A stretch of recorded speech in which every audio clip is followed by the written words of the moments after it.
The Last Bell. Before we dive into this terrifying story, if you love horror tales, make sure to subscribe to my YouTube channel, Storyational. This is a story you'll never forget. I never believed in ghost stories. All my life, I thought people exaggerated things, turning old, creaky buildings into haunted houses just to scare themselves. I wasn't like that.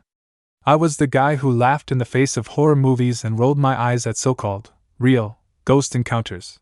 But that was before I became the story. It happened on a rainy afternoon at school. The sky outside was gray, the kind of color that makes everything feel heavier. I was hanging out with my friends near the staircase when the conversation took a turn. You guys know about room 309, right? Jake asked, lowering his voice like he was about to share a big secret. Everyone fell silent. Everyone except me. Yeah, the so-called haunted classroom. I scoffed. Come on, man. It's just an old room they don't use anymore. Then go inside.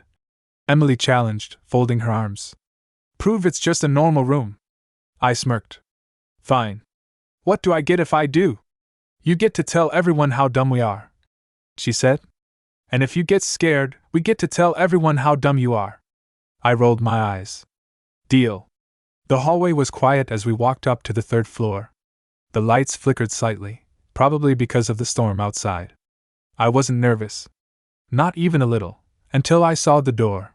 Room 309 looked wrong. Unlike the other classrooms, which had signs on the doors, this one was bare, just a wooden door with deep scratch marks near the handle. Like someone had tried to claw their way out. 5 minutes inside, Jake reminded me. No backing out. I took a deep breath and pushed the door open.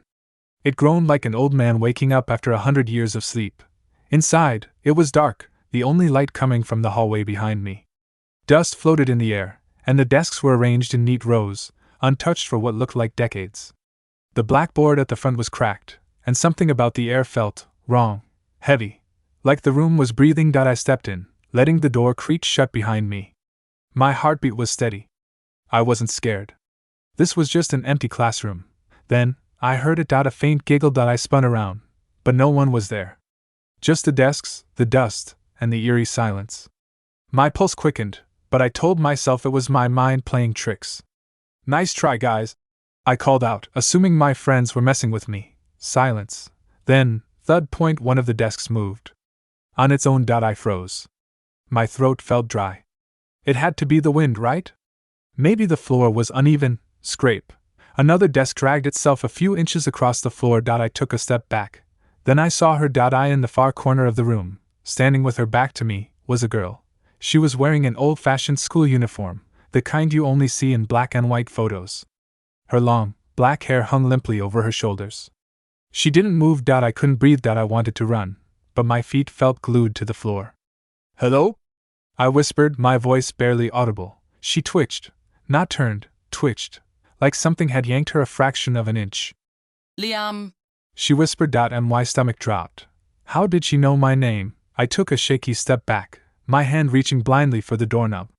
My fingers found it, twisted. It wouldn't move. I yanked harder. Locked. Behind me, the girl giggled again, the sound distorted, unnatural. Then she turned. Her face, God, her face. It wasn't a face. It was a gaping black void where her mouth should be. Her eyes hollow pits of darkness, leaking something thick and black. Then the bell rang. Loud. Piercing. I clamped my hands over my ears, but the sound vibrated inside my skull. The desk started to shake violently, and I felt the air press against my chest, squeezing the breath out of me. The last thing I remember was her stepping closer. Then, nothing. I woke up outside the classroom, lying on the cold floor of the hallway. My friends stood over me, their faces pale. Dude, Jake whispered.